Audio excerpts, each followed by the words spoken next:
কইতেছিলাম কি, বেলা 10টা বাজে গেছে, সকালে নাস্তা খাওয়ান লাগবো না?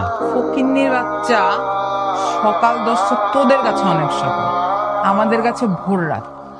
আমরা দুপুর 3টায় উঠি। তাইলে দুপুর 3টা বাজে যদি আপনারা সকালে নাস্তা করেন, তাইলে দুপুরের খাওয়ান কখন খান?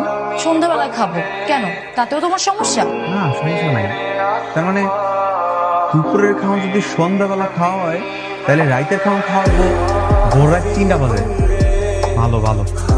আইসো, কালকে থেকে এভাবে জ্বালাবি না। আমরা এই সময় ঘুমাই, আর আমি এখন ঘুমাবো, বুঝছিস? ঠিক আছে শাশুড়ি আম্মা, আপনি মাগরিবের পর তো উঠেন, সমস্যা নেই গা। তোমার তো কলেজ আছে, কলেজ যাওয়া লাগবো না? তুমি যাও, আমি ফ্রেশ হয়ে আসতেছি। রেডি হয়ে যাও, আমি সকালে নাস্তাটা রেডি করে দিই।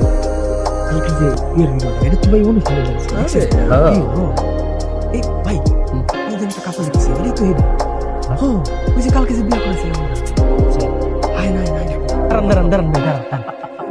কাকু কাকু কাকু, দেখা যাবে তো ভাবতে পারিনি। কাকু, আপনাকে অনেক ধন্যবাদ।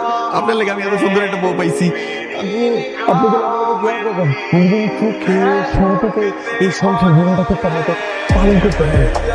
তা তো পার করবেন, কিন্তু ঘটনা কি হয়েছে জানেন? আপনার যে বিয়ের ভিডিও আছে না, এটা তো নেট দুনিয়া অনেক ভাইরাল হয়ে গেছে গা। ভাই হাই না, আমার কাছে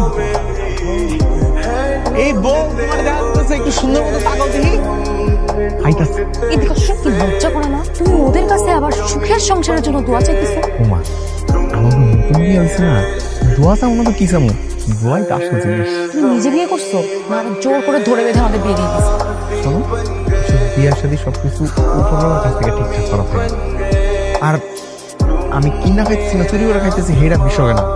বিষয় আছে আমার কাছে খাওয়ান আছে, আমি খাইবার পারতেছি, আলহামদুলিল্লাহ। চুপ করো, ওদের সাথে না সেলফি তোলার কোনো দরকার নাই, হিরোর মতো ভাব দিই।